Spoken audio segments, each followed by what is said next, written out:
Meenu Mishra daily news express में आपका बहुत बहुत स्वागत करती हूं और मैं सूरदास कॉलोनी में हूं जो कि फरीदाबाद शहर के नहर पार में तिलपत में स्थित है। और यहां पे देख सकते हैं किस तरह से गंदगी फैली हुई है और कैसे जो है नाले जो है ओवरफ्लो है और किस तरह से देखिए जो गाड़ियां यहां से जा रही है कितनी मुश्किलों से जा रही है और जो भी यहां जाता है। और ये जगह जो है सब बीमारियों का जो है मुख्य कारण है और यहाँ से जो भी मच्छर जो भी है डेंगू का मच्छर हो वो आके यहाँ पे पनपेगी और इस तरह से जो है ये बीमारियाँ इस गांव में फैल सकती है। आइए जानते हैं यहाँ के स्थानीय निवासियों से, ये बताएंगे कि यहाँ पे ये किस तरह से मुश्किलों का सामना कर रहे हैं। हाँ जी बताइए, कब से ये पानी यहाँ पर जमा है? यहाँ पर गंदगी जो है तो कई वर्षों से, क्योंकि ये जो नाली बनाई गई इसका निर्माण ही गलत किया गया। नाली को किसी भी सीवर लाइन से नहीं जोड़ा गया, एक खाली जगह मैदान था वहाँ पर छोड़ दिया गया। यहाँ पे क्या हमेशा ये पानी जमा रहता है या बारिश के दिनों? ऐसा है, पानी जमा हो गया, मैंने सफाई वाले बुलाए, चंदा करा, जेसीबी मंगा के साफ करा दिया, कोई सफाई वाला नहीं आता। 7 सफाई वाले उनकी लिस्ट है मेरे मोबाइल में, मैं आपको दिखा सकता हूँ। कोई नहीं आता, दिवाली और होली आते हैं केवल चंदा मांगने के लिए, त्यौहार मनाने के नाम पर। यहाँ कोई सफाई वाला नहीं आता, नालियाँ जाम हो जाती हैं। ये मलबा बरसात से या नाली की गलियों के पानी से नालियों में चला जाता है और नाली हमेशा ही भरा रहा है जी, बारिश के दिनों में ऐसे ही भरा रहता है। कभी नाली है जो बनी हुई है वो बहुत नीचे पहुँच गई है नाली, ओवरफ्लो के तो मलबो इकट्ठा हो जा, उन नाली में भर जा, पानी ओवर हो जाए। तो क्या आपने इसकी शिकायत कभी? मैं बताता हूँ, मैंने इसकी शिकायत डीसी साहब को की 2018 में। 2018 के बाद में मैंने 3 बार सीएम विंडो शिकायत की है। सबकी कॉपियाँ यही मेरे पास, सबकी कॉपी है मेरे पास जो मैं आपको दिखा सकता हूँ। इतना बड़ा नहीं होगा, वैसे ही बता दो। सारी शिकायतें हैं, सीएम विंडो कर रखी है। होता क्या है, कोई कार्रवाई नहीं होती, डब्बा बंद है इनका। ये केवल कहते हैं सीएम विंडो पे न्याय मिलेगा, कोई न्याय नहीं मिलता। ये कहते हैं जी स्वच्छता अभियान, इनका केवल बातें हैं, कहीं कोई नहीं झांकने वाला। क्योंकि मैं बताता हूँ यहाँ ये गंदगी का एक ही कारण है, यहाँ 2 नेता हैं, एक भूतपूर्व सरपंच है, एक वर्तमान सरपंच है। दोनों ब्राह्मण है, ब्राह्मणों का गांव तिलपत है, ये तिलपत पंचायत है, आदर्श गांव है, मंत्री जी ने गोद ले रखा है। इन दोनों पंडितों की लड़ाई में कॉलोनी का नाश हो रहा है। इनकी नाक की लड़ाई है। भूतपूर्व वाला कहता है कि वो, ये सारी जनता बताएगी इस बात को। सच बात है जी। आप लोगों ने कभी इस चीज को लेकर प्रदर्शन या कभी शिकायत लेके गए? हमने किया। आम आदमी पार्टी पूरे फरीदाबाद में पहले दिन से आम जनमानस की समस्याओं को पुरजोर तरीके से उठा रही है। हमारी पांचों की पांचों विधानसभाओं में हमारे सारे कार्यकर्ता पदाधिकारी जिस तरीके से समूचे फरीदाबाद के अंदर जलमग्न हुआ पड़ा है, गंदगी का आभार लगा हुआ है, ये सीवर का नाली का पानी आपके सामने खड़ा हुआ है, ये कॉलोनी वासी महामारी और बहुत ज़्यादा यहाँ बीमारी के लिए ये लगा लो कि यह महामारी फैलने का खतरा है। लेकिन प्रशासन मूक दर्शक बन के बैठा है। आकाश भाई ने बताया जैसे कि 2018 से निरंतर कॉलोनी के लोग इस सड़क को लेकर, इस सड़क को बनवाने के लेकर निरंतर आवाज़ उठाते रहे, लेकिन ये गूंगी बहरी सरकार और प्रशासन आम जनमानस की बात को सुनने के लिए तैयार नहीं है। एक बार आकाश भाई ने इस सड़क के लिए 1 दिन की भूख हड़ताल भी करी थी और लेकिन ये सरकार निरंतर निरंकुश हो चुकी है। जो वायदे करके आई थी, विकास के वायदे करके आई थी कि हम स्वच्छ पानी देंगे, साफ़ सुथरी सड़कें देंगे, एक अच्छा साधन देंगे, एक अच्छा शासन देंगे, लेकिन ये सरकार सारे वायदों पे फेल हुई। बेरोजगारी सिर पे चढ़कर है, महंगाई आसमान को छू चुकी है। सारी चीज़ें अगर हम दरकिनार कर दें, लेकिन यहाँ इस कॉलोनी से निकलने के लिए हमारी माता बहनों को अगर मंदिर तक भी जाना है तो कीचड़ के पानी में घुटने घुटने तक डर के जाना पड़ता है। आज भगवान की पूजा करने के लिए भी आज महिलाओं को पैदल जाना पड़ता है, जो बहुत बड़ी समस्या का खेल है। इसीलिए आम आदमी पार्टी पहले दिन से इस बात को उठा रही है और उठाती रहेगी। जी आप बताएं। कोई तो गिर भी जाते हैं यहाँ, इसमें पानी का निकास भी बिल्कुल नहीं है। यहाँ बुरी दशा हो रही है।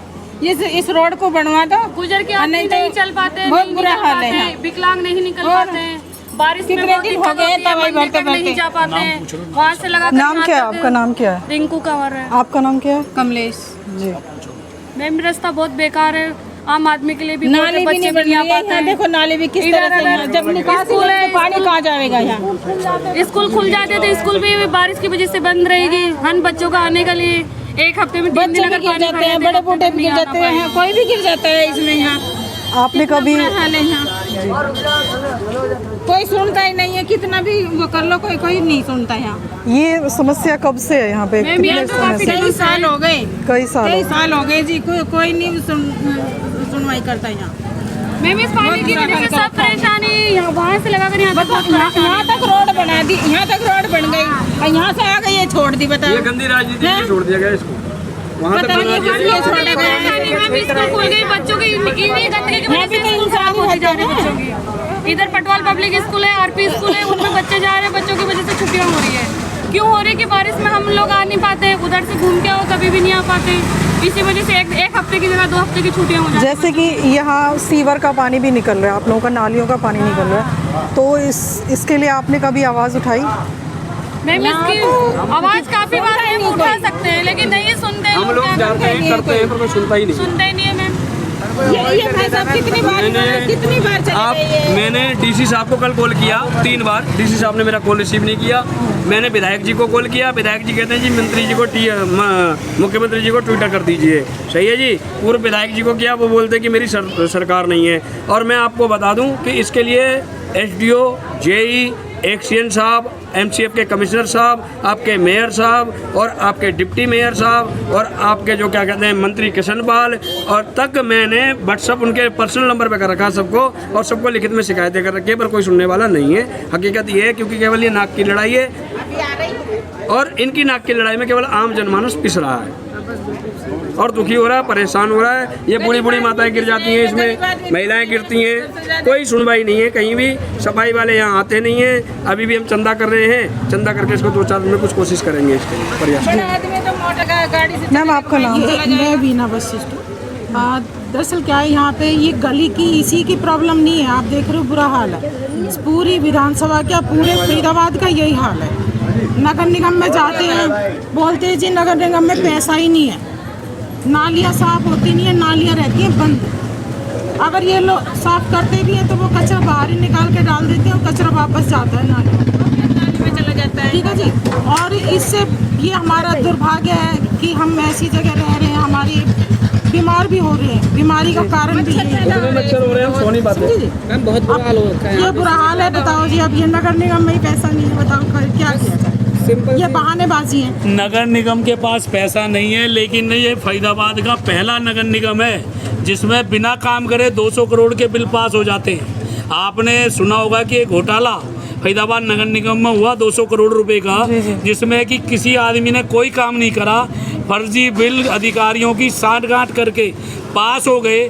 लेकिन यहाँ पे उनको 2 पैसे लगाने के लिए वो कहते हैं हमारे पास बजट नहीं है, ये नहीं है। लेकिन जब नगर निगम के अंदर 200 करोड़ के घोटाले हो सकते हैं, बिना काम करे बिल पास हो सकते हैं, तो ये आम जनमानस की समस्या को ध्यान में रखते हुए, आम जनमानस यहाँ हज़ारों की संख्या में यहाँ डेली लोग बाग निकलते हैं, आते और जाते हैं, अपनी नौकरी पे जाते हैं, अपने घर आते हैं, परिवार के साथ रहते हैं, उनकी जन समस्याओं को प्रशासन देखने के लिए तैयार नहीं है। ये बड़ी शर्म की बात है कि ये भाजपा सरकार आज निरंकुश हो चुकी है। ना इनके विधायक कुछ करते हैं, ना इनके सांसद कुछ करते हैं, ना मंत्री सुनने को तैयार हैं। सब जगह हरियाणा में इनकी सरकार, देश में इनकी सरकार, नगर निगम में इनका मेयर, पार्षद इनके, लेकिन उसके बावजूद भी काम नहीं होता। और सबसे बड़ी बात है कि इस कॉलोनी के लिए जो विडंबना है कि आज ये कहने लगे हैं कि ये गांव नगर निगम में आ गया अब, और नगर निगम के पास जाते हैं कि अभी हमारे पास ऑफिशियल तौर पे इसका चार्ज नहीं आया है। तो ये तो पहले 3 साल से कॉलोनी वासी पिसते रहे, इस उम्मीद और आस में रहे कि ये सड़क बनेगी, भाजपा की सरकार आई है, भाजपा के MLA सड़क को बनवाएंगे, लेकिन वो भी इनके लिए झूठे वायदे साबित हुए।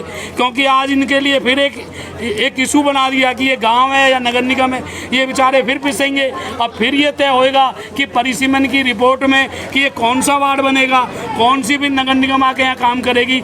एक छोटे से टुकड़े के लिए यहाँ राजनीति की जा रही है, जो बहुत ही दुख का विषय है, बहुत ही शर्म की बात है।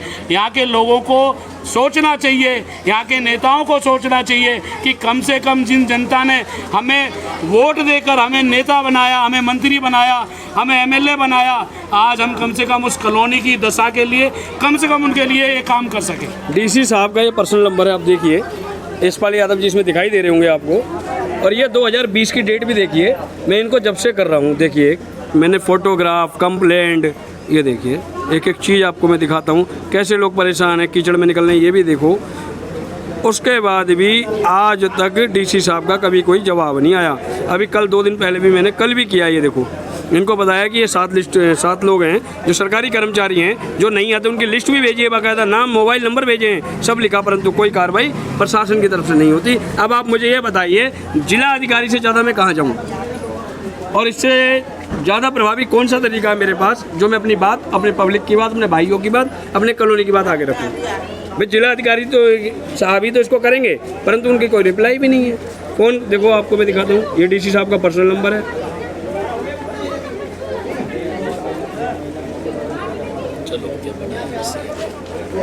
डीसी साहब फरीदाबाद, ये मोबाइल नंबर इनका पर्सनल है, आप भी जानते होंगे। इस पर 3 बार कॉल किया गया, कोई कॉल रिसीव नहीं। अब मुझे बताइए हम रोने कहाँ जाएं।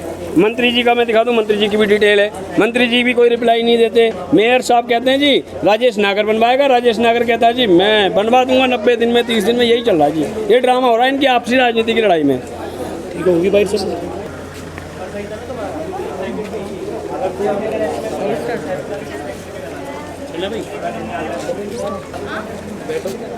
जी आप देख सकते हैं किस तरह से यहाँ पे गंदगी फैली हुई है, और जैसे देखो गाड़ियों को कितनी जो है यहाँ से आने में परेशानी हो रही है, आप देख सकते हैं। और यहाँ के जो निवासियों ने जिस तरह से हमें बताया, ये परेशानी यहाँ पे काफ़ी सालों से बनी हुई है, फिर भी सरकार या मंत्री, पार्षद या डीसी जो भी है अधिकारी, इनकी कोई भी सुनने को तैयार नहीं है।